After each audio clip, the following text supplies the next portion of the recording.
Good afternoon, everyone. So last class we were doing Rolle's theorem probably, right? And now we have to do Lagrange's mean value theorem. कुछ questions किए थे last class में, end में हमने Rolle's theorem पे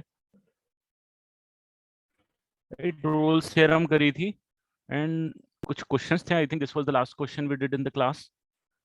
comment about roots. Okay fine. Roots के nature के बारे में हम लोगों ने पता किया था. ठीक है.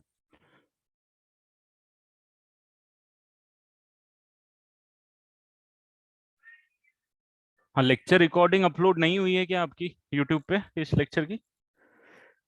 एक्चुअली बीच में कुछ रिकॉर्डिंग के इश्यूज थे, तो प्रोबेबली इन दैट केस वो थोड़ी मिस हो गई है. I will do it today. ठीक है, चलो स्टार्ट करते हैं.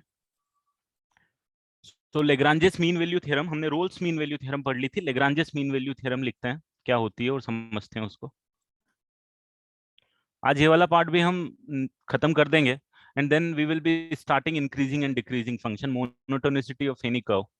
तो प्रोबेबली आज या तो स्टार्ट कर देंगे, शायद कर ही देंगे आज ही.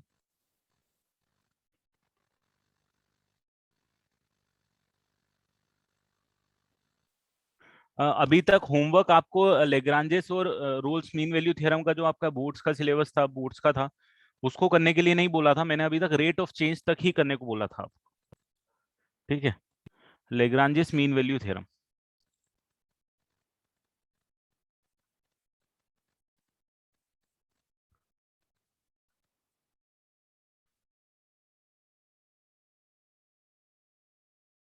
तो आज की क्लास के बाद में आप Rolle's and Lagrange's mean value theorem की एक पूरी एक और एक्सरसाइज होगी आपकी बुक में, उसको कंप्लीट कर सकते हो.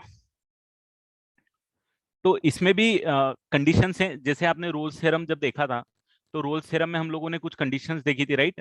जैसे कि if a function F x is continuous था, डिफरेंशिएबल था, and f A is equal to F b था. This three were the condition.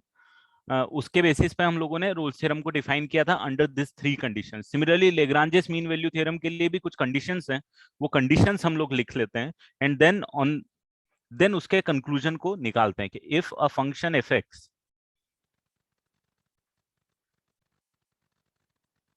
if a function fx is, the first condition is continuous.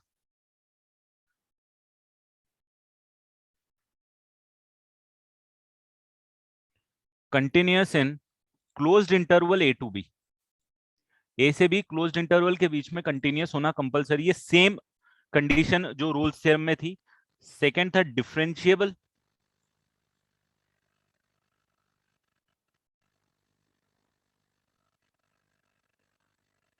Differentiable in open interval A to B. ये दो condition हो गई. उसमें तीसरी condition थी कि F A और एफ बी होना कंपलसरी था. F A equal to F B. यहाँ पे ऐसी कोई कंडीशन नहीं है. यहाँ पे सिर्फ ये दो कंडीशन है, कंटिन्यूटी की एंड डिफरेंशियबिलिटी की. फिर स्टेटमेंट इज कि देन देयर विल बी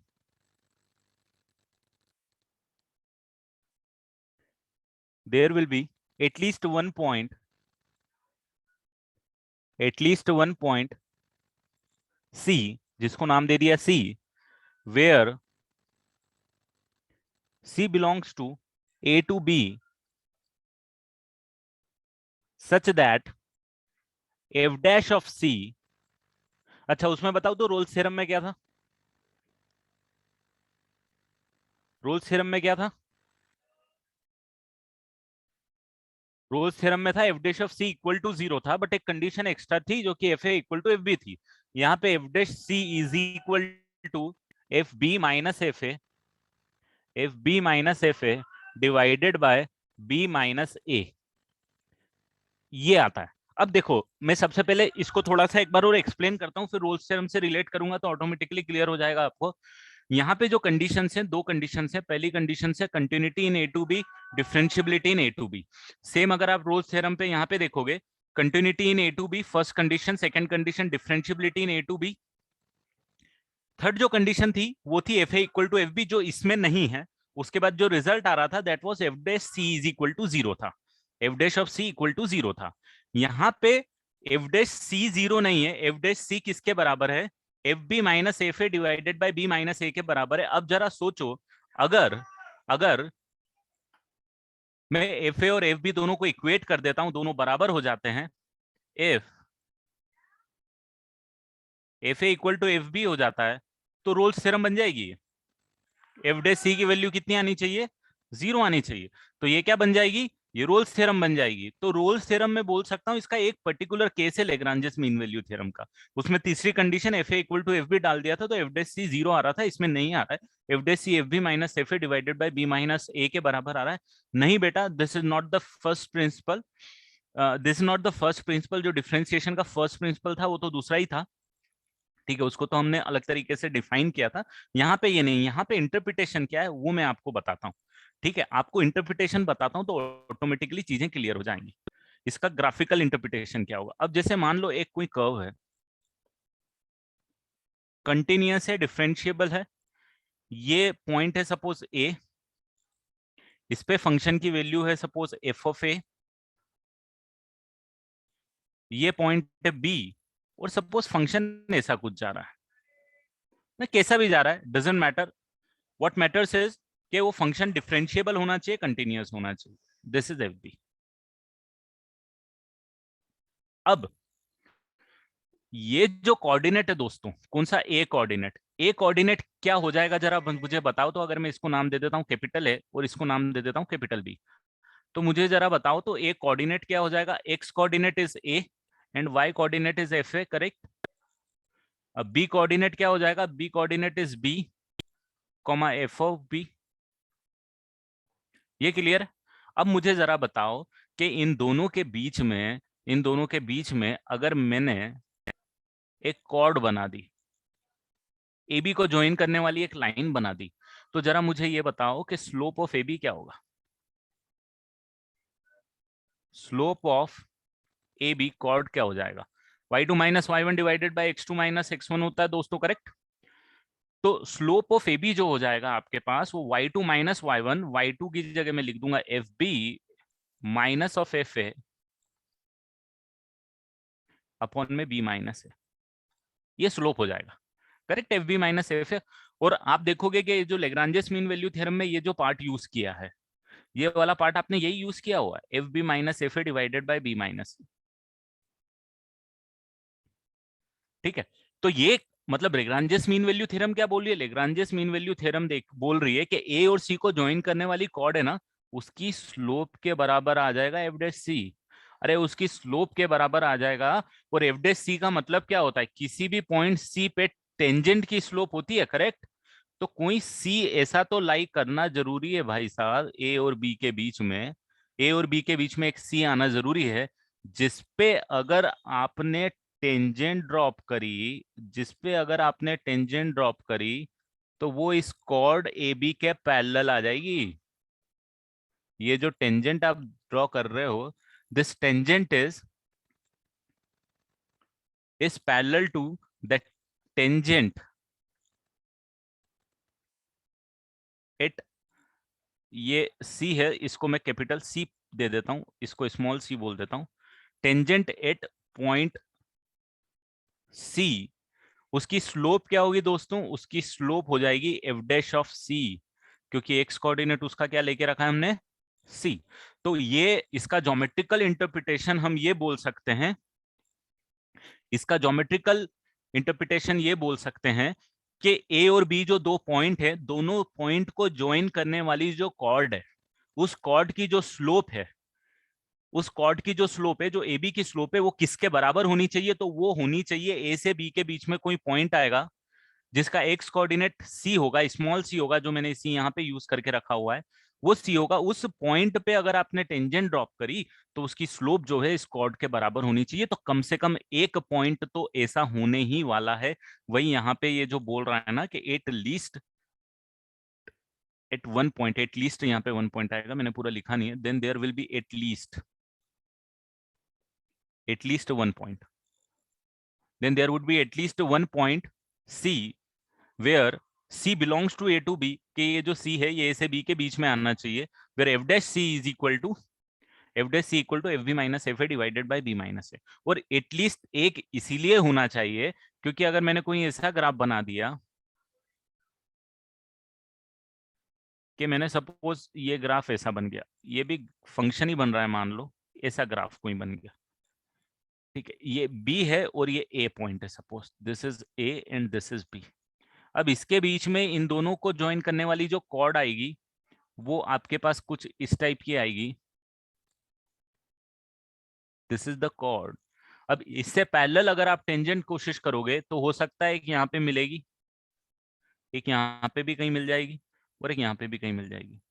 तो एटलीस्ट वन इसीलिए बोया गया है कि एक तो सी कम से कम होगा, एक पॉइंट तो ऐसा होगा ही होगा जिसपे जो स्लोप है, टेंजेंट की स्लोप है, वो किसके बराबर हो जाएगी, वो कॉर्ड ए बी के स्लोप के बराबर हो जाएगी, where A and B are the end point of that interval, जिस इंटरवल के बीच में बात कर रहे हैं। तो यहाँ पे C1 C2 और C3 तीन पॉइंट ऐसे मिल जाएंगे, ठीक है। तो कुछ इंस्पायर्ड इसी से ही है, रोल्स थ्योरम बिल्कुल इससे इंस्पायर्ड है। अब आप रोल्स थ्योरम के बारे में सोचोगे तो अब आपको समझ में आएगा, वो तो बस ये बोलता था रोल्स थ्योरम कि भाई मान लो ये ग्राफ हो गया और F A is equal to F B आ गया, ए और बी दोनों पे आउटपुट अगर सेम आ गए तो आपको क्या बोलता था, आपको ये बोलता था कि भाई एक पॉइंट तो होगा जिसपे टेंजेंट जो है वो पैरेलल टू एक्स एक्सिस हो जाएगी, बिल्कुल, क्योंकि F B minus F A zero होता था। तो Rolle's theorem is case of Lagrange's theorem, ठीक है। ये समझ में आ गया बेटा, इसको नोट कर लो, एक दो क्वेश्चंस करते हैं फिर आगे बढ़ेंगे। राइट हैंड साइड में ज्योमेट्रिकल इंटरप्रिटेशन है, लेफ्ट हैंड साइड में उसका स्टेटमेंट है।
हाँ, आप तुम देखो नीचे वाले तो ये this are the Rolle's theorem that's all, that तो ये ठीक है, ये आप नहीं भी नोट करोगे तो दैट इज फाइन।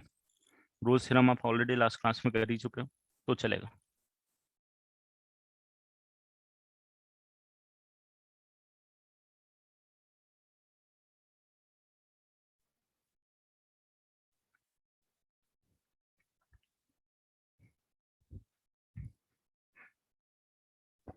देखो ज्योमेट्रिकल पार्ट में क्या बोल रहा है एक बार और एक्सप्लेन कर रहा हूँ, किसी को डाउट है जिनके लिए, कि ये क्या होता है कि पॉइंट ए, ये कुछ तो दिक्कत आ गई है, ये ए और बी यहाँ पे है। How was the TWT?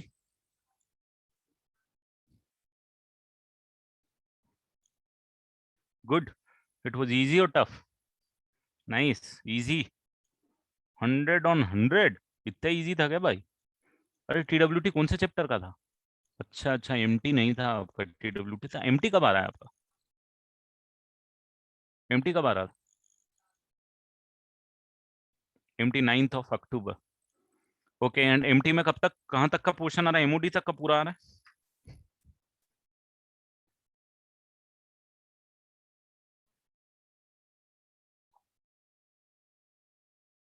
Okay, AOD भी आ रहा है 9th। चलो ठीक है।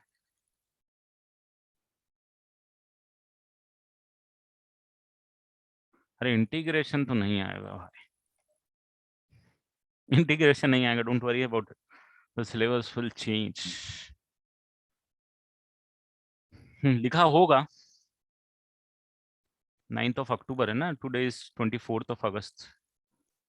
हाँ, पुराने पोर्शन जितने भी कवर हुए हैं, definitely till AOD I can say कि AOD will come, indefinite integration will definitely not be coming, मतलब what I can see 99%। डीडब्ल्यूटी का पेपर डिस्कस कर लेंगे, मुझे क्वेश्चन सेंड करना, नेक्स्ट क्लास के स्टार्टिंग में डिस्कस कर लूंगा। ठीक है, चलो तो बढ़ते हैं आगे। मैं ज्योमेट्रिकल इंटरप्रिटेशन बोल रहा था बेटा कि ये पॉइंट ए और बी, जो दो पॉइंट हैं, ये जो पॉइंट ए और ये पॉइंट बी हैं, इन दोनों पॉइंट के बीच की लाइन का जो स्लोप आने वाला है वो ये है। निखिल, मुझे समझ नहीं आया आपका question, which lecture number is this, I don't know, मतलब रिगार्डिंग एओडी और what. Slope of A B कितना होगा, F B minus F A divided by B minus A, यह स्ट्रेट लाइन का स्लोप की बात हो रही है यहाँ पे, ठीक है। अब ये जो है ये किसके बराबर होगा, इसकी बातचीत जरूर हो रही है कि एफ डैश सी के बराबर होगा, और क्यों होगा, तो मैं इसीलिए बोल रहा हूँ कि ए और बी के जो लाइन के बीच में आपने कॉर्ड ड्रॉ करी है, इस कॉर्ड के पैरेलल एक ना एक टेंजेंट एटलीस्ट आप ड्रॉ कर ही पाओगे, जिसकी स्लोप ए बी के पैरेलल होगी। आप बोल सकते हो ए बी जो कॉर्ड है उसके पैरेलल एक ना एक टेंजेंट एटलीस्ट आप ड्रॉ कर सकते हो, ठीक है। तो सिमिलरली ये जो नेक्स्ट वाला केस लिया है, इसमें मैंने तीन टेंजेंट ड्रॉ करी, तो वही स्टेटमेंट है कि एटलीस्ट वन पॉइंट तो होने वाला है, एटलीस्ट एक सी की वैल्यू होती है, अब वो एक से ज्यादा कितनी भी हो सकती है। This is I don't no यार, टेंजेंट एंड नॉर्मल के दो लेक्चर थे, रेट ऑफ चेंज के दो या तीन लेक्चर थे, अप्रोक्सीमेशन का था, रोल्स थ्योरम का था, and now this is Lagrange's mean value theorem. हो जाना चाहिए, देख लेते हैं कितना हो जाएगा। चलो बढ़ेंगे आगे। तो मुझे ऐसा करो आप, √x+4, F x is equal to √x+4,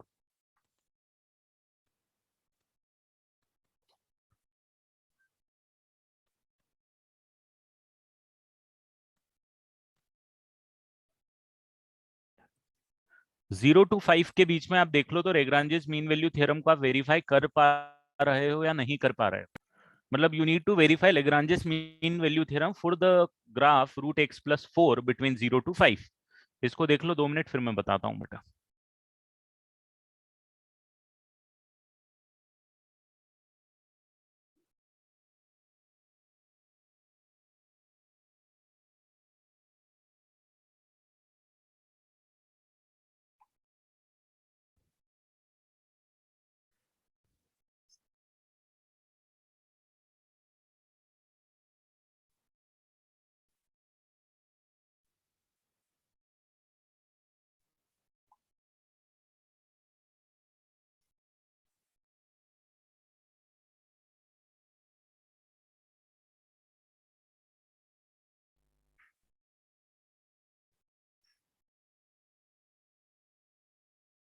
हाँ, आप वो सी निकाल के बता दो मेरे को, क्या ऐसा हो रहा है क्या आपके पास।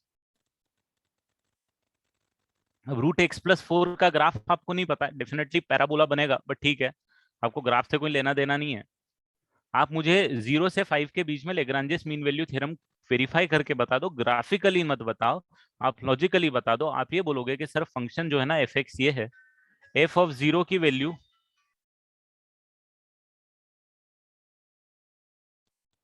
एफ ऑफ जीरो की वैल्यू √0 + 4 आ जाएगी, जो कि 2 आ जाएगी। एफ ऑफ 5 की वैल्यू √5 + 4 आ जाएगी, जो कि 3 आ जाएगी। और उसके बेसिस पे आप मुझे वेरीफाई करके बताओ कुछ इस तरीके से कि एफ डैश एक्स की वैल्यू ये आ जाएगी, सर सी ऐसा हो सकता है, पॉसिबल।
चलो, आया क्या भाई लोग, कुछ मिला?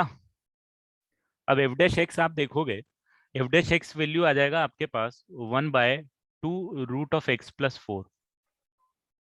ठीक है, ये एफ डैश एक्स की वैल्यू आ जाएगी। और इधर अगर आप देखोगे जो कि F B minus F A divided by B minus A होता है, तो इसकी वैल्यू कितनी आ जाएगी? ये आ जाएगा आपके पास यहाँ पे 3 - 2 डिवाइडेड बाय 5 - 0, जो कि 1/5 हो जाएगा। तो आप मुझे ये बताओ, क्या आपको एक आधी एक्स की ऐसी वैल्यू मिल जाएगी जो 1/5 के बराबर कर देगी इसकी वैल्यू को, एफ डैश सी को? तो देख लो भाई, इन दोनों को इक्वेट करके देख लो कि 1/2 √(x+4) इक्वल टू 1/5 किसी भी एक्स के लिए, बिटवीन 0 to 5 किसी भी एक्स के लिए ये आ रहा है क्या? अगर आ रहा है तो लेग्रांजेस मीन वैल्यू थ्योरम सही बोल रही है, अगर नहीं आ रहा है तो नहीं बोल रही है। और इसमें हमको कोई डाउट है ही नहीं कि ये वाला जो कर्व है ये 0 से बड़े पे कंटिन्यूअस और डिफरेंशिएबल है। √(x+4) है, एकदम कंटिन्यूअस होगा 0 से 5 के लिए, कोई दिक्कत नहीं है। और साथ में डिफरेंशिएबल भी हो गया, और डिफरेंशिएशन तो ये आ ही रहा है, हम बोल ही रहे हैं कि डिफरेंशिएबल तो है ही है जब डिफरेंशिएट कर भी पा रहे हैं, राइट? क्रॉस मल्टीप्लीकेशन करते हैं, स्क्वायर करेंगे, हमको 25 इक्वल टू 4(x+4) मिलेगा दोस्तों। और आपके पास एक्स की वैल्यू आ जाएगी 21/4। और 21/4 नहीं, 25/4 - 4 विच इज इक्वल टू 9/4। बिल्कुल 9/4 लाई कर रहा है। तो कितनी सी की वैल्यू है भाई? तो यहाँ पे सी की 1 वैल्यू है। जिस सी के बारे में हम लेग्रांजेस मीन वैल्यू थ्योरम में बात कर रहे थे, उसकी कितनी वैल्यूज हैं? उसकी एक वैल्यू है बेटा।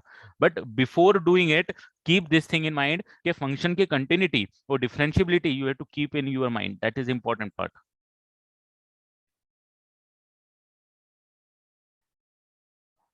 ठीक है।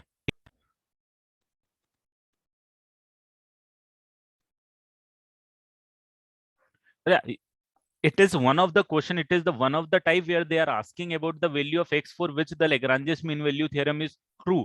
बट अब आपको पता है कि लास्ट क्लास में मैंने रोल्स थ्योरम भी कुछ इसी टाइप की थी, बट लास्ट में कुछ क्वेश्चंस कराए थे मैंने जो कि क्वाड्रेटिक इक्वेशन के थे या 3 डिग्री कर्व के थे, कुछ इस टाइप के थे जिसमें रोल्स थ्योरम अप्लीकेशन लग रहा था। तो they will definitely not be telling you can Rolle's theorem लगानी है, Lagrange's mean value theorem, but indirectly that question will be based on this theorem. जैसे लास्ट के 2-3 जो क्वेश्चंस मैंने आपको कराया था, ये वाला क्वेश्चन कराया था, अच्छा एक ये वाला क्वेश्चन कराया था, इस तरीके के क्वेश्चन जेई मेंस पूछेगा आपसे। तो वो आपका बोर्ड्स पूछेगा यही कि वो एक्स की वैल्यू बता दो, वेरीफाई करवा दो। इस टाइप के क्वेश्चंस आपसे कौन पूछेगा?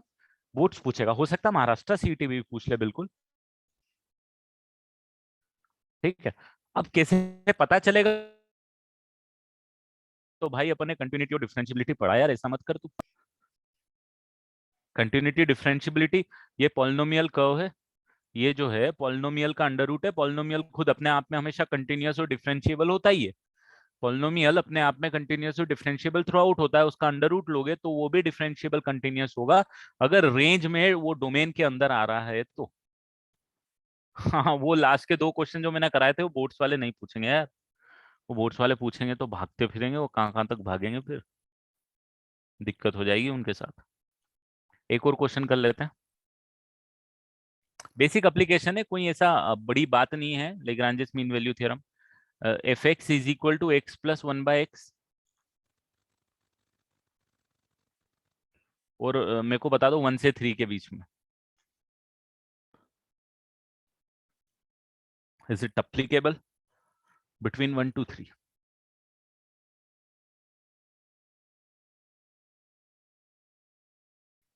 अप्लीकेबल तो होना ही चाहिए भाई। मतलब अप्लीकेबल है कि नहीं है, ये क्वेश्चन इतने मजेदार नहीं है। कंपैरिजन टू एक्स की वैल्यू वो निकाल दो जिसके लिए वो अप्लीकेबल है। क्योंकि आपको पता है ये वाला जो फंक्शन है x+1/x, ये कंटिन्यूअस भी होने वाला है, ये डिफरेंशिएबल भी होने वाला है under this domain, right?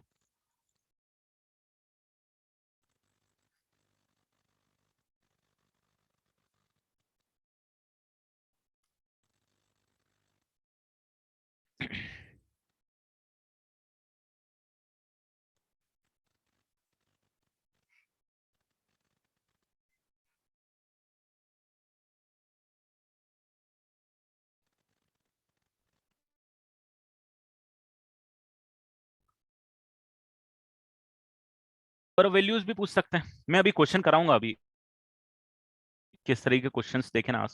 But यहाँ पे सिंपल सा आप इसको सिंपल सा F1 निकाल लो दोस्तों, F3 निकाल लो, आप लोग दोनों को आपस में बढ़िया से सब्सट्रैक्ट कर दो, ये आ जाएगा 2, F3 निकाल दो, 3 + 1/3 10/3, F3 - F1 निकाल दो बेटा,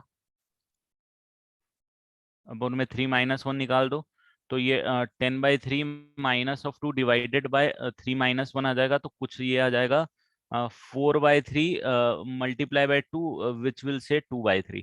तो ये 2/3 ये वैल्यू आ जाएगी, और डिफ्रेंशिएट करूंगा तो f डैश एक्स को जो डिफ्रेंशिएशन आ जाएगा √3, बिल्कुल परफेक्ट आंसर आ रहा है। ऐसा ही कुछ मुझे दूसरे बच्चों ने भी पिंक किया है। अब इसको अगर मैं 2/3 से इक्वेट कर दूंगा, मैं बोलूंगा यार एक्स की वैल्यू निकाल के मेरे को दे दो, जो कि 1 से 3 के बीच में आनी चाहिए। लेग्रांजेस मीन वैल्यू थ्योरम तो हमेशा ट्रू होनी ही होनी है। अगर Lagrange's mean value theorem true नहीं हो रही है, इसका मतलब वो फंक्शन कहीं कंटिन्यूटी या डिफरेंशियबिलिटी में आपके साथ मजाक कर रहा है, कि कंटिन्यूटी और डिफरेंशियबिलिटी कहीं ना कहीं आपकी ब्रेक हो रही है। जैसे यहाँ पे ±√3 आ गया, तो ±√3 में से आपको दो वैल्यू नहीं लेनी है, आपको एक ही वैल्यू लेनी है, कि ठीक है वो जो सी की बातें लेग्रांजेस करता है वो x = √3 के लिए होने वाली है। ठीक है, बहुत बेसिक क्वेश्चन है, एज इट इज है। आगे बढ़ूंगा, ज्यादा टाइम इसके लिए वेस्ट नहीं करूंगा। एक थोड़ा सा प्यारा सा क्वेश्चन देता हूं। If f is differentiable and f1 = -2 है बेटा, f1 दे दिया आपको -2, फंक्शन जो है ना वो डिफरेंशिएबल है, और डिफरेंशिएबल है तो आपको बोल ही दिया है, नहीं आपको डिजायर्ड रेंज में कंसीडर करनी है वैष्णवी वैल्यू। फंक्शन डिफरेंशिएबल है तो आपको ये बोल ही दिया है कि फंक्शन कंटिन्यूअस भी होगा। ठीक है, and f dash of x is always greater than equal to 2 for all x belongs between 1 to 6. Then find the range of f6.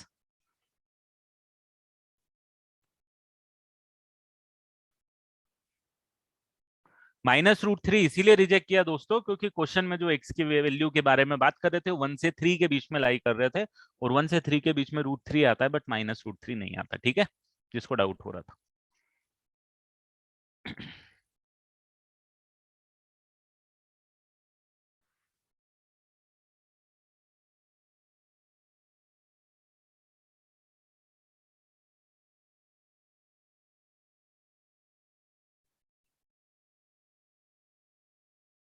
Previous page में पहले ये क्वेश्चन कर दो, मैं 2 मिनट सॉल्व करने के लिए दूंगा, मीनवाइल मैं प्रीवियस पेज पे ले जाऊंगा, उसको कॉपी कर लेना।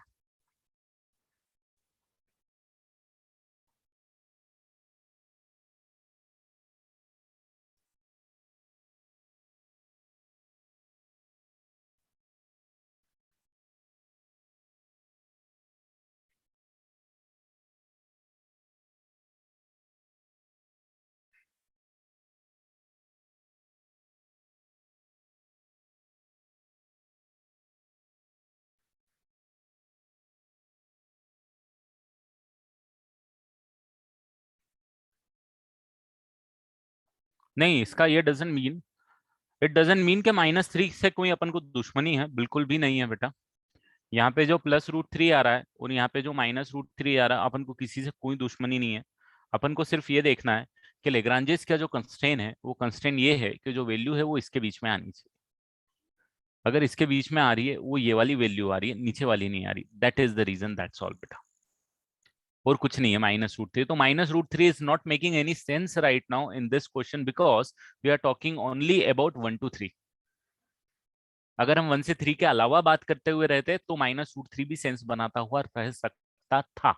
रहेगा नहीं रहेगा अगेन डिपेंड करेगा, क्योंकि आप जो रेंज सिलेक्ट कर रहे हो, जो यहाँ से 1 से 3 लेके रखा हुआ है बेटा, उसके बीच में कंटिन्यूअस है। अगर मैं -1 से 3 दे देता तो ये फंक्शन जो है कंटिन्यूअस नहीं होता, ये वाला फंक्शन कंटिन्यूअस नहीं होता -1 से 3, क्योंकि एक पॉइंट पे कंटिन्यूटी ब्रेक होती हुई नजर आती है आपको, तो आप Lagrange's mean value theorem apply नहीं कर पाते। राइट, अगर मैं इसकी जगह, मैं क्या बोल रहा हूँ एक बार और रिपीट करूंगा, अगर मैं यहाँ -1 से 3 लिखता तो मैं यहाँ पे लेग्रांजेस मीन वैल्यू थ्योरम नहीं अप्लाई कर पा रहा था, क्योंकि एक बीच के पॉइंट पे फंक्शन अपनी कंटिन्यूटी को ब्रेक कर रहा था जीरो पे। आपको समझ में आ रहा होगा, क्योंकि जीरो पे डिफाइन नहीं होगा, और जीरो पे डिफाइन नहीं होगा एक टाइप की डिसकंटिन्यूटी आएगी उसके अंदर, है ना, मिसिंग पॉइंट डिसकंटिन्यूटी आएगी, या जो भी डिसकंटिन्यूटी आएगी उसके कारण आप लेग्रांजियस मीन वैल्यू थ्योरम को नहीं अप्लाई कर पाते। अब यहाँ पे आ जाऊंगा, फंक्शन डिफरेंशिएबल है, एफ डैश एक्स की वैल्यू है।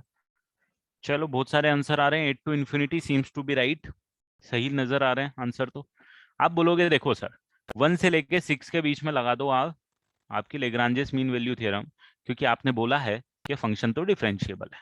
चलो ठीक है भाई, लगा देते हैं। अब ये सा कैसा चमका मुझे कि मेरे को ये लगा दूं मैं, तो आप बोलोगे, देखना अभी आपको बता दूंगा मैं क्यों चमका ऐसा मेरे को।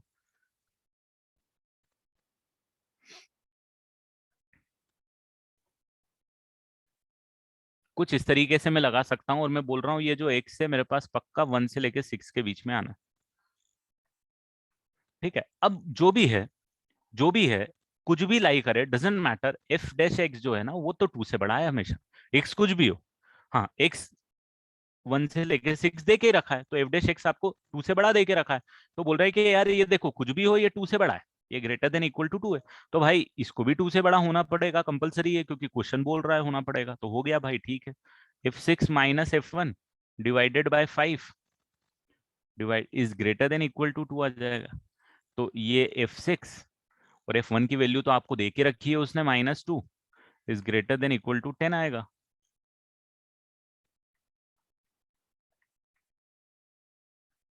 तो F6 को compulsory under this condition greater than 0, greater than equal to 8 होना पड़ेगा। 8 या 8 से बड़ा कुछ भी हो जाएगा।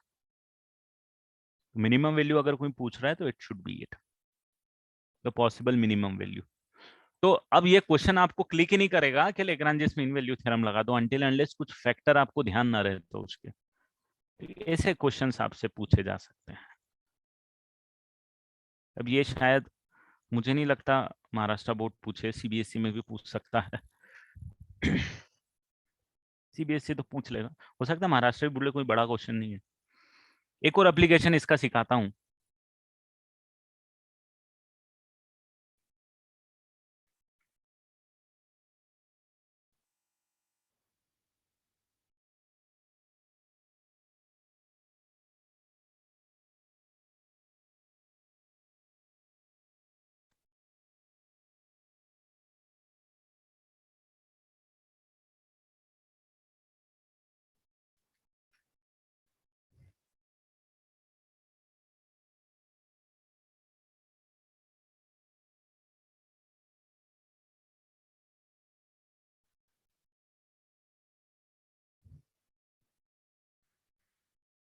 ठीक है, बढ़ जाऊं आगे, लिख लिया सबने?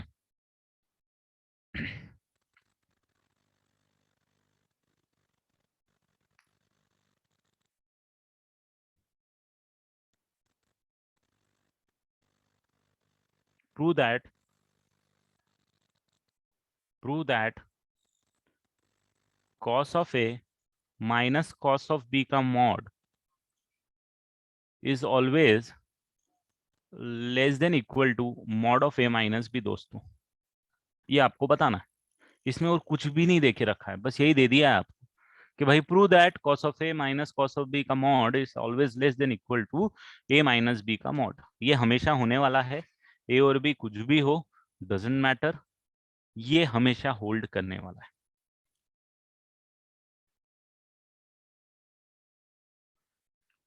तो अब इसमें बिल्कुल भी क्लिक नहीं करेगा कि क्या करना है। मैं आपको एक हिंट दे देता हूँ कि इसको क्या करेंगे, या आप लोग बताओगे, कोई बताएगा मेरे को लिख के? बिल्कुल सही, एनएपी जेसी मेंस 2014, परफेक्ट साकेत, बिल्कुल सही। राजदीपेंश, बिल्कुल सही। कॉसेक्स मान लो एक फंक्शन, अब आप लोग बोलोगे कि चलो मैं सॉल्व करता हूँ ना, चलो मैं मेरी मर्जी से मानता हूँ कि एक फंक्शन होता है एफ एक्स, उसको नाम दे दे, मतलब एफ एक्स नाम दे देता हूँ फंक्शन कॉसेक्स को, और उसके अंदर लेग्रांजियस मीन वैल्यू थ्योरम लगाता हूँ। देखना वो बोलेगी कि ये हमेशा ट्रू होने वाला है। तो कहीं से भी कुछ भी निकल गया है, बताओ आप, क्वेश्चन में कुछ है नहीं। अब आप बोलोगे एफ एक्स है सर ए से बी के बीच में, कॉस को तो कभी लाइफ में दिक्कत ही नहीं होती है, ये तो हमेशा कंटिन्यूअस होता है, हमेशा डिफरेंशिएबल भी होता है। तो आपका जो एफ डैश एक्स होगा, एफ डैश एक्स आपके पास आ जाएगा माइनस साइन एक्स। फिर आप बोलोगे देखो सर माइनस साइन एक्स जो है ना वो माइनस साइन एक्स, कम से कम एक एक्स तो होगा ए से बी के बीच में, जिसमें माइनस साइन एक्स किसके बराबर होगा, cos of B minus cos of A divided by B minus A के बराबर होगा सर। तो मैं ये भी बोल सकता हूँ सर कि इसको मॉड ले लूंगा और इसको मॉड ले लूंगा तो भी बराबर आना चाहिए, बिल्कुल आना चाहिए, कोई दिक्कत वाली बात ही नहीं है। फिर तो आप बोलोगे कि सर देखो मॉड लगा दिया, साइन एक्स की रेंज हमेशा 0 से लेके 1 के बीच में लाई करेगी, हमेशा लाई तो -1 से 1 के बीच में लगती है, आपने मॉड लगा दिया, आपने पॉजिटिव वैल्यू ले ली, तो आपने 0 से 1 के बीच का कंस्ट्रेंट डाल दिया कि भाई लेफ्ट हैंड साइड तो कुछ भी हो जाए, डजंट मैटर, 0 से लेके 1 के बीच में ही लाई करेगा। और अगर ये 0 से लेके 1 के बीच में लाई करेगा तो ये जो mod of cos of B minus cos of A divided by B minus A होगा, वो हमेशा लेस देन इक्वल टू 1 होगा, और 0 से तो बड़ा होगा ही होगा, क्योंकि मॉड है तो 0 से बड़ा ही है, लिखने की क्या जरूरत है।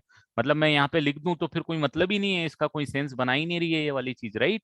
क्योंकि ये मॉड तो हमेशा 0 से बड़ा होता है। और मॉड की आपको प्रॉपर्टी पता है कि मॉड की जो प्रॉपर्टी होती है बेटा वो ये होती है, cos of B minus cos of A divided by B minus A, and this is divided by mod of B minus A. मतलब मॉड को आप अलग अलग चिपका सकते हो न्यूमरेटर और डिनोमिनेटर, और ये बोल देगा कि cos of B minus cos of A का mod must be less than equal to कितना होना चाहिए, mod of B minus A होना चाहिए। बस यही तो आपको प्रॉपर्टी लिखी हुई है। इसने ए पहले लिख दिया, डजेंट मैटर, आप इसको cos A minus cos B भी लिख सकते हो, क्योंकि मॉड के अंदर अगर एक नेगेटिव साइन एक्स्ट्रा डालोगे तो उसको कोई लेना देना नहीं है, वो तो काम करेगा, एज इट इज ही काम करेगा, है ना। आपको ये पता है कि मॉड ऑफ माइनस एक्स जो होता है वो मॉड ऑफ एक्स होता है, तो फर्क कुछ नहीं पड़ता, कौन नेगेटिव है कौन पॉजिटिव है, बस जस्ट ऑपोजिट साइन डालोगे तो भी चल जाएगा। तो this is an application of Lagrange's mean value theorem. Rolle's theorem के एप्लीकेशंस मैंने आपको कुछ बता ही दिए थे।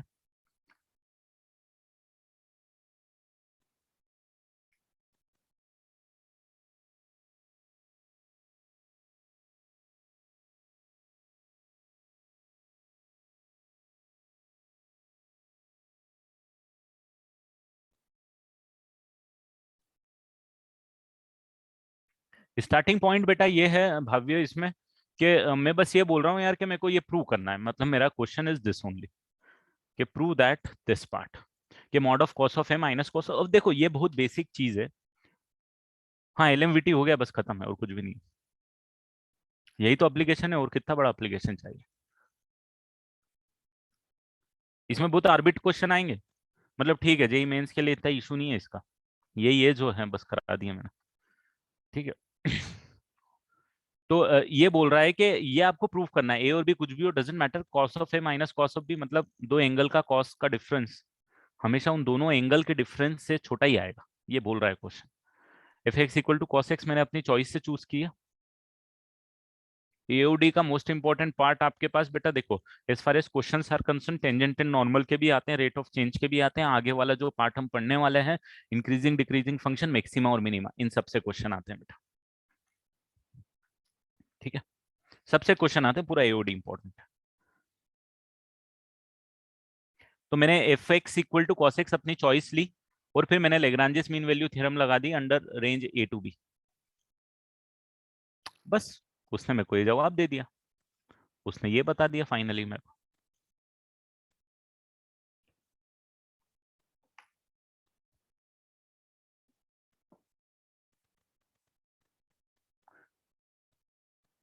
यार बुकलेट में एक बार ना पूरा हो जाने दो यार, ये एओडी मतलब पता नहीं, मेरे को देखना पड़ेगा कि इसमें इन्होंने पीछे से कैसे दे के रखा हुआ है ना। एक और थ्योरम होती है कॉचीज मीन वैल्यू थ्योरम,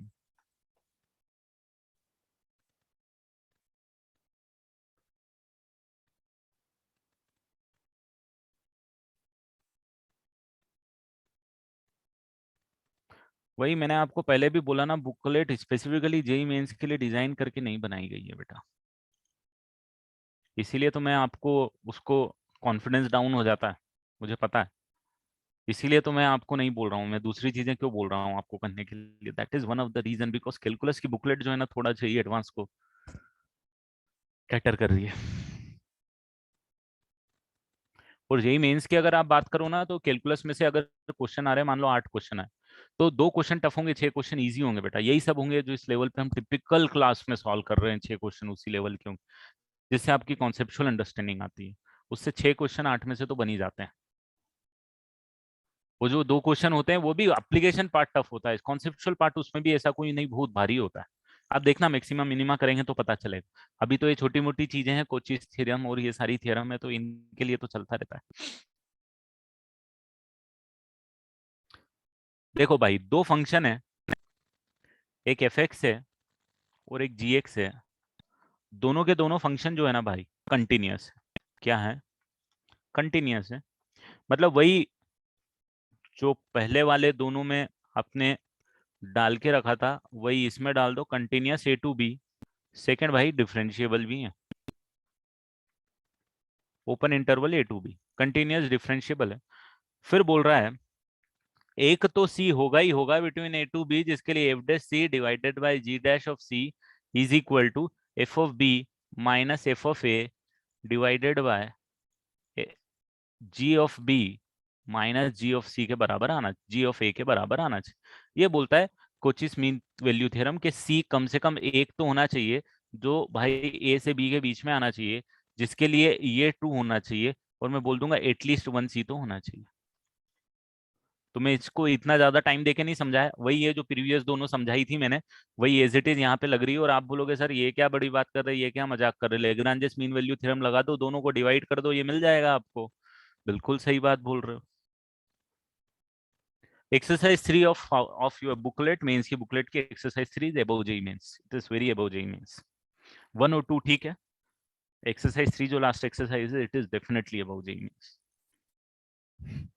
मतलब there are few questions below JEE Mains level के भी हैं, बट बात के क्वेश्चंस तो उसमें अबव जाते हैं बेटा, ठीक है। तो ये वही है भाई, Lagrange's mean value theorem function F X पे लगा दो, Lagrange's mean value theorem function G X पे लगा दो, दोनों के रिजल्ट को डिवाइड कर दो, ये वाली थ्योरम मिल जाएगी। उसको नया नाम दे दिया कोचिस मीन वैल्यू थ्योरम। समझ में नहीं आया मुझे क्यों क्यों दे दिया भाई, बट ठीक है चलो दे दिया तो हम भी लिख लेते हैं। बिल्कुल सॉल्व तो कर ही सकते हो बेटा। इसमें ना ऐसा नहीं है कि किसी की टफ है किसी की इजी है, ये हर चैप्टर वाइज वेरी करी है बेटा booklet. It is not like के कैलकुलस और ट्रिग्नोमेट्री और क्वाड्रेटिक सबकी अलग अलग टाइप्स है। हाँ, क्योंकि इतना बड़ा सब्जेक्ट है, उसको थोड़ा सा उस हिसाब से ही हैंडल किया गया है। ठीक है, तो एक application coaches mean value theorem का भी समझा देता हूँ। हाँ, ये दोनों उसी एलएमवीटी का ही पार्ट बोल सकते हो यार। यार मेरे को लेना है doubt session, but this days ना the schedule is very busy, but I will plan, definitely I will plan बेटा, नो इश्यूज।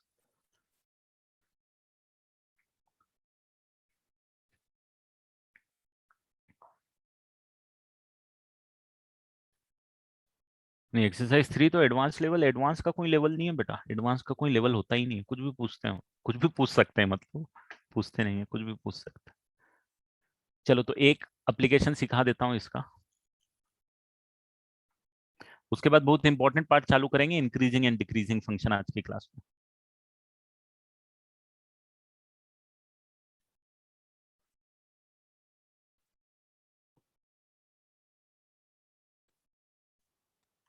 एक क्वेश्चन करा रहा हूँ, यही करा देता हूँ आपको डायरेक्टली।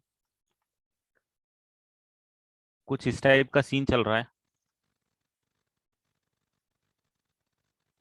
देख के डरने की जरूरत ही नहीं, आप इसका इंटरप्रिटेशन तो कर ही लोगे। तो आपको प्रूव करना है कि sine of alpha minus sine of beta divided by cos of alpha minus cos of beta is equal to minus cot theta होगा। ये आपको प्रूव करना है, पहले आप समझ लो, सोच लो, दिमाग लगा लो, फिर मैं समझाऊंगा, तो मैं बताऊंगा। इन सब का मतलब जो भी लाइन से लिखा हुआ है, मैं यहाँ पे क्वेश्चन पूरा आपके लिए लिख देता हूँ कि भाई इसको प्रूव कर दो आप। टू प्रूव का मतलब, टीपी का मतलब तो समझ ही जाओगे आप।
अरे हो गया, चलो हो गया, मैं समझा दूं।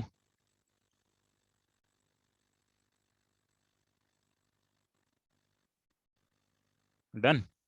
तो ये बोल रहा है कि अल्फा जो एंगल है वो जीरो से बड़ा है, थीटा उससे बड़ा है, बीटा उससे भी बड़ा है, बट भाई बीटा पाई बाय 2 से छोटा है, मतलब सारे के सारे एक्यूट एंगल है। और beta is theta is lying between alpha and beta है बेटा। Theta is lying between alpha and beta. Theta is lying between alpha and beta. तो अगर आपने एक फंक्शन इमेजिन कर लिया F x is equal to cos alpha cos X, and G X एक imagine कर लो आप साइन एक्स, दोनों को डिफ्रेंशिएट कर लो, F dash X is equal to minus sine x, x ji dash x imagine कर लो कॉस ऑफ एक्स, और लगा दो ये यार, फिर आप बोलोगे सर देखो क्या आएगा, minus sine of beta minus sine of minus of sine of alpha, sorry.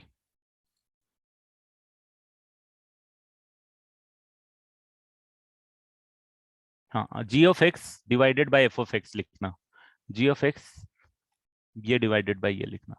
तो आप बोलोगे cos of beta minus cos of alpha divided by sine of beta minus sine of alpha. अरे यार एक सेकेंड, हाँ एक सेकेंड एक second, आप इसको लगाओ, G of beta minus G of alpha divided by F of beta minus F of alpha. अब आपका मैच करेगा, जी ऑफ बीटा आ जाएगा आपके पास sine beta minus sine alpha divided by cos beta minus cos of alpha is equal to F dash of C, which is F dash of, sorry G dash of C divided by F dash of C आपके पास आने वाला है। तो यहाँ पे जो जी dash of सी है वो आ जाएगा आपके पास minus cos X divided by sine X, जो कि माइनस कॉट एक्स के बराबर हो जाएगा। और आपको पता है कि एक्स जो है वो हमेशा अल्फा से बीटा के बीच में लाई करेगा, उन्होंने उसको थीटा नाम दे दिया, चलेगा। यही उसने प्रूफ किया और कुछ नहीं है।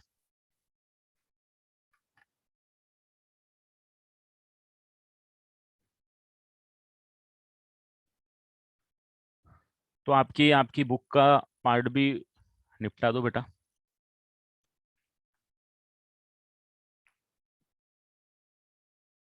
आपकी बुक में जो सेकंड एक्सरसाइज है, शायद I am not sure, rate of change increasing decreasing के बाद में एक एक्सरसाइज है, उसको आप कंप्लीट कर सकते हो, जिसमें Rolle's and Lagrange's mean value theorem बोल के रखी हुई है। बेसिक प्रैक्टिस के लिए अच्छी है, बाकी प्रैक्टिस बुकलेट से करेंगे।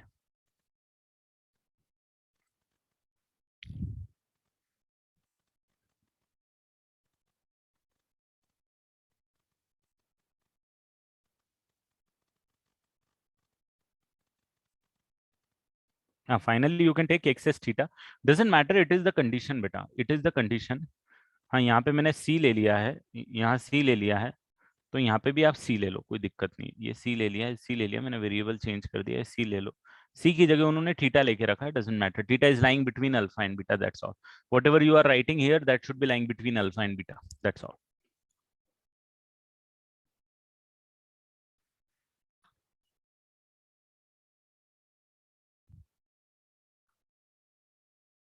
चलो आगे बढ़ते हैं, इंक्रीजिंग और डिक्रीजिंग फंक्शन को स्टार्ट करते हैं,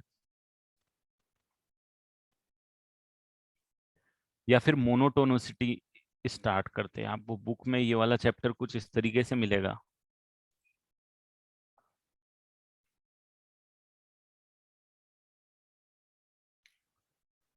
मोनोटोनिसिटी का मतलब सबसे पहले आपको पता होना चाहिए, the new part of AOD, right, it is the new part of AOD. Mean value theorems का जो भी पार्ट था, बुकलेट का जो भी पार्ट था मीन वैल्यू थ्योरम्स का, वो सब कंप्लीट हो गया। Now we are starting with monotonicity.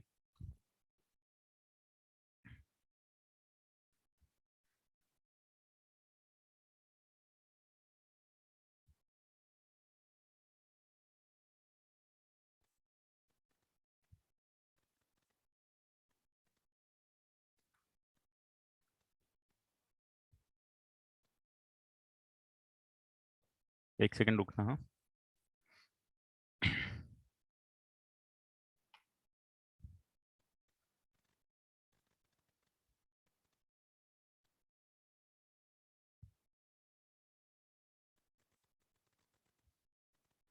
देखो मोनोटोनिसिटी का मतलब क्या क्या होता है। मोनोटोनिसिटी का मतलब ये होता है एक कांस्टेंट नेचर, राइट।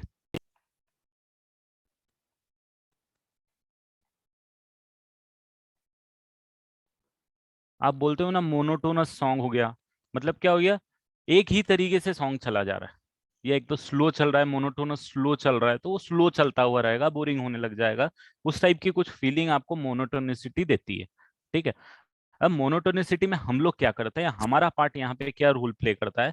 तो यहाँ पे अगर आप देखोगे, मान लो कोई एक फंक्शन है, ये पॉइंट है, एक्स इज इक्वल टू ए यहाँ पे है, और एक्स इक्वल टू ए पे जो फंक्शन की वैल्यू आ रही है वो सपोज एफ ए आ रही है। ठीक है। अब अगर मैं ये बोलूं कि F of A plus H जो है, यहाँ पे फंक्शन जो है, मान लो फंक्शन कुछ इस टाइप का है, तो मैं ये बोल सकता हूं कि अगर मैं एक्स की वैल्यू ए से थोड़ी सी छोटी लेता हूं, तो फंक्शन की वैल्यू मेरे पास क्या आती है, एफ ए से थोड़ी सी छोटी आती है। और फंक्शन की वैल्यू, अगर एक्स की वैल्यू मैं ए से थोड़ी सी बड़ी लेता हूं, तो फंक्शन की वैल्यू मेरे पास क्या आती है, बड़ी आती है। ठीक है। मतलब मैं ये बोल सकता हूँ कि F of A minus H जो है, अगर एच पॉजिटिव है और बहुत ही स्मॉल है, मतलब वही जैसे हम लिमिट में डिफाइन करते हैं, एकदम नेबरहुड में हम लोग बातें कर रहे हैं अभी, कि एकदम नेबरहुड में है, बट ए से छोटा है, लेफ्ट हैंड साइड से एक्स इक्वल टू ए को अप्रोच कर रहा है, तो इसकी वैल्यू अगर एफ ए से छोटी है और एफ ए की value F of A plus H से छोटी है, अगर कुछ इस टाइप की बातें हो रही हैं, then in that case I can say that F x is increasing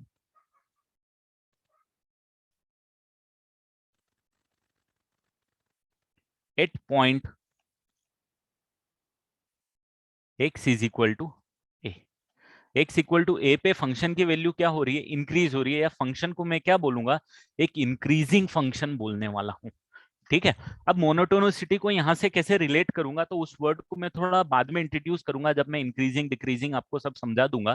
क्योंकि मोनोटोनिसिटी एक टाइप का नेचर हो गया कि function is throughout increasing, then we can call it as monotonic increasing.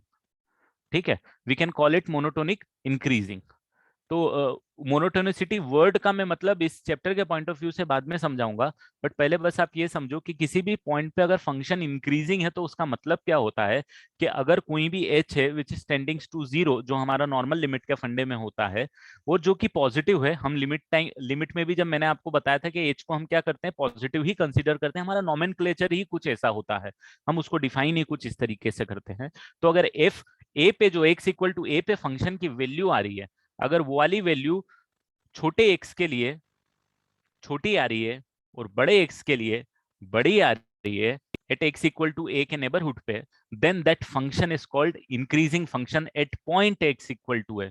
तो specifically you can say what we are talking about, we are talking about the nature of function F X at X equal to A. ठीक है। तो X is equal to A पे function के nature के बारे में हम लोग बात कर रहे हैं।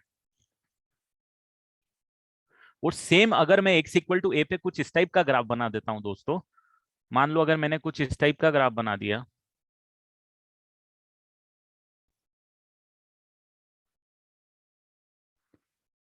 और एक्स इक्वल टू ए मैंने ये ले लिया, एक्स इक्वल टू ए पे जो फंक्शन की वैल्यू आ रही है वो ये आ रही है, एफ ए आ रही है, और अगर मैं इससे छोटी वैल्यू लेता हूँ, एक्स इक्वल टू ए से छोटी वैल्यू लेता हूँ, उसके नेबरहुड में ही लेता हूँ, तो जो फंक्शन की वैल्यू आ रही है वो F of A minus H आ रही है, और यहाँ पे जो वैल्यू आ रही है वो F of A plus H आ रही है। तो यू कैन से दैट कि F of a minus h this time is greater than f of a is greater than f of a is greater than f of a plus h। तो अब आपको समझ में ही आ गया होगा, condition again वही की वही है कि h है टेंडिंग्स टू जीरो है, h जो है वो पॉजिटिव है, मतलब पॉजिटिव से अप्रोच कर रहा है तो F x is decreasing.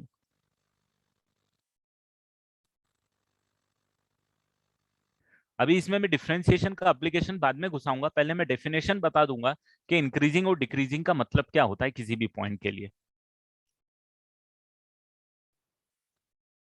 At X equal to A पे फंक्शन क्या है, डिक्रीजिंग है।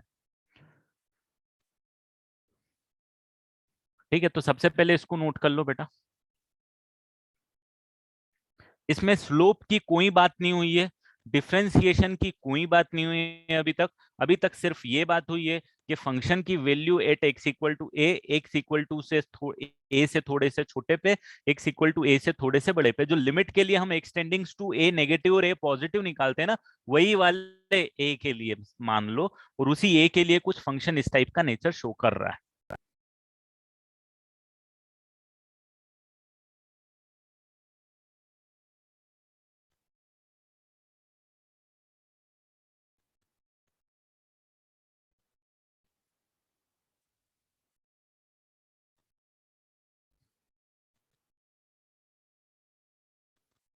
इसको इंक्रीजिंग की जगह आप किसी पॉइंट पे मोनोटोनिकली इंक्रीजिंग भी बोल सकते हो बेटा।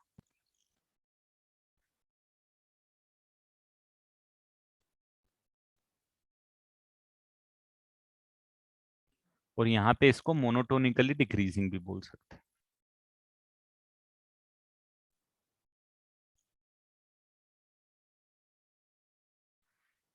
मैं आपको कुछ एग्जांपल दूंगा, फिर मुझे बताना कि फंक्शन इंक्रीजिंग है या डिक्रीजिंग है। ठीक है, इसको नोट कर लो, फिर मैं आगे बढ़ता हूँ।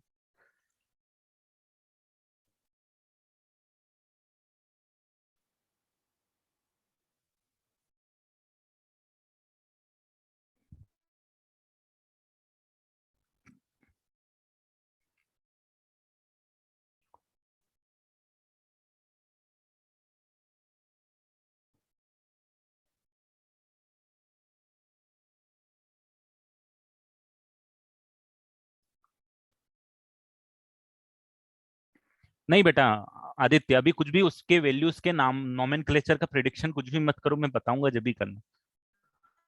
नहीं तो फालतू में कंफ्यूज हो जाओगे मोनोटोनिसिटी के बारे में। ठीक है, मैं कुछ ग्राफ बता रहा हूँ, उनमें से मुझे बताना कि फंक्शन उस पॉइंट पे इंक्रीजिंग है या नहीं।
इन सबको मेरे को बता दो, ये करवाने के बाद मैं वापस से पिछला पेज बता दूंगा, जिसने नहीं देखा देख लेना बेटा।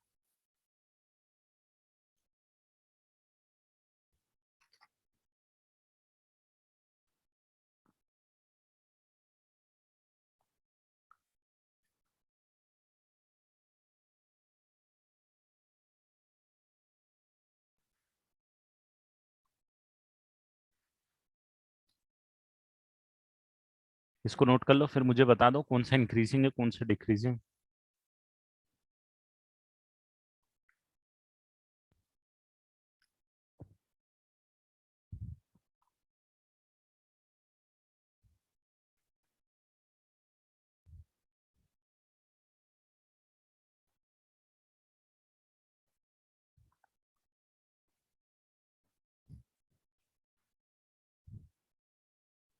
कर लो, फिर मैं पूछूंगा आपसे सारे।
पहला वाला डेफिनेटली इंक्रीजिंग है,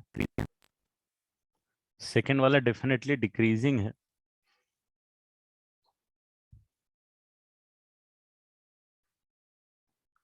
थर्ड वाला क्या इंक्रीजिंग है डिक्रीजिंग है?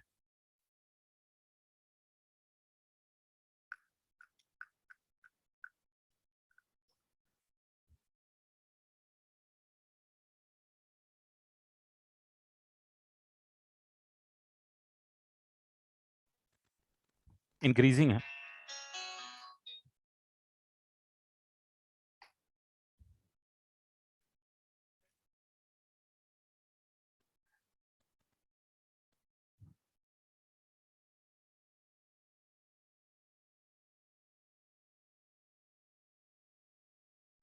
ये नाइदर इंक्रीजिंग नो डिक्रीजिंग।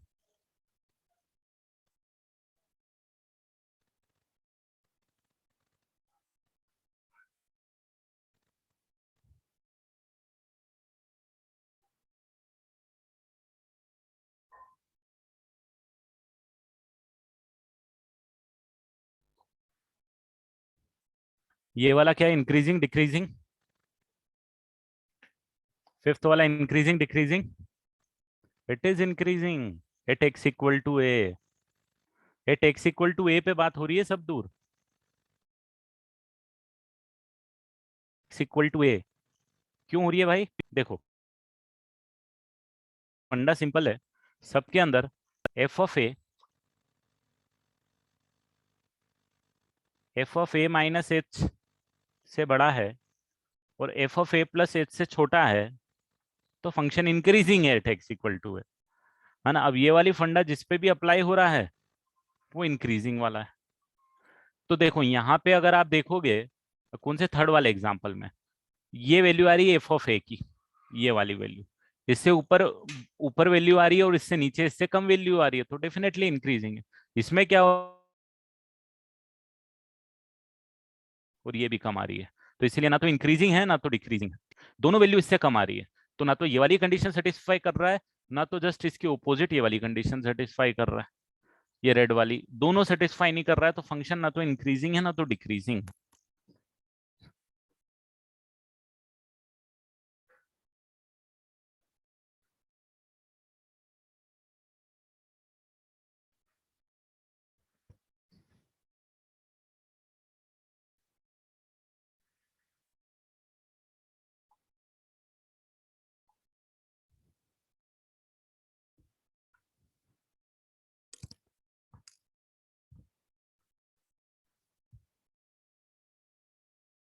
हाँ, on the basis of this only you have to check बेटा, अगर ये दोनों कंडीशन सेटिस्फाई नहीं कर रही है ना, जैसे इस वाले कुछ केस में क्या हो रहा है, एफ ए जो है ना, एफ ए बड़ा है F of A minus H से भी, और ये बड़ा है F of A plus H से भी, तो भाई दोनों कंडीशन सेटिस्फाई नहीं कर रहे ना, क्योंकि बीच वाला दोनों से बड़ा हो गया।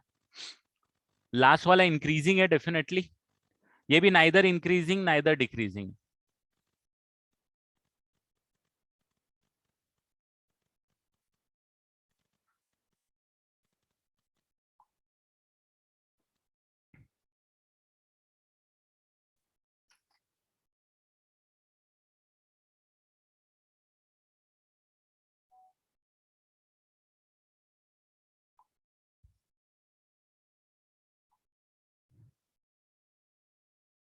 सो neither.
Fifth is increasing at X equal to A, क्योंकि F of A minus H की जो वैल्यू है वो एफ ऑफ ए से छोटी है, और एफ ऑफ ए छोटा है F of A plus H. At X equal to A वो क्या है, increasing. Neither increasing not decreasing at X equal to A, ये वाला, क्योंकि ये बराबर है इसके बाद कांस्टेंट हो गया एक्स इक्वल टू ए, तो नाइदर इंक्रीजिंग नॉट डिक्रीजिंग है, ठीक है। फोर्थ वाला नाइदर इंक्रीजिंग नॉट डिक्रीजिंग, क्योंकि एफ ए सबसे बड़ा है।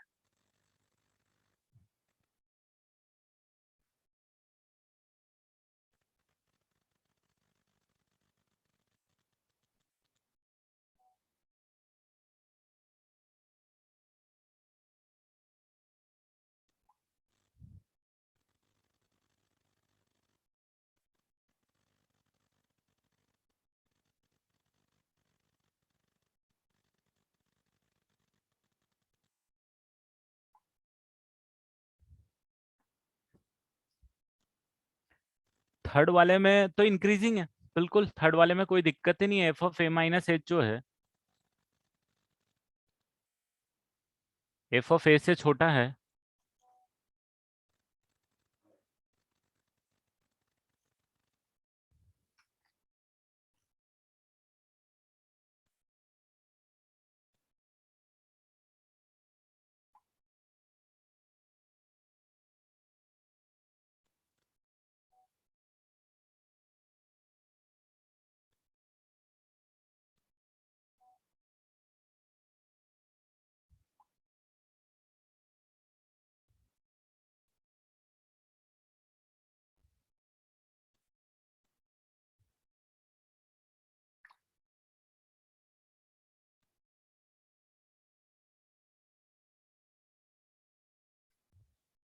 ठीक है, तो ठीक है, बस इतना ही मैं कराऊंगा। इसका एक एप्लीकेशन पार्ट है वो मैं नहीं कराऊंगा आज, मतलब एप्लीकेशन पार्ट बोले तो एक डिफरेंशिएशन का फंडा है, उसको मैं नेक्स्ट क्लास में ही कराऊंगा स्टार्टिंग में, वो डिफरेंशिएशन से फिर ये सारी चीजें रिलेट करूंगा। आपका एमटी कब है बेटा? तो ठीक है, कंटेंट पॉइंट ऑफ व्यू से that's all for today. 9 October. Homework आपके पास लेग्रांजेस और मीन वैल्यू थ्योरम की आपकी एक्सरसाइज पूरी कंप्लीट करना बेटा। 9 अक्टूबर। 9 अक्टूबर को पूरा सिलेबस आ रहा है और अपने लेक्चर्स भी।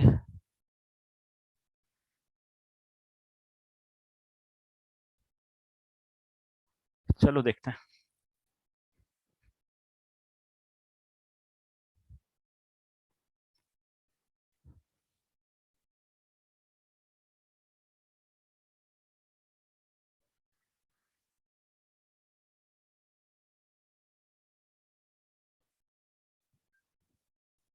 यस हमोग। हाँ, HSC की एक्सरसाइज करना है बेटा आपको।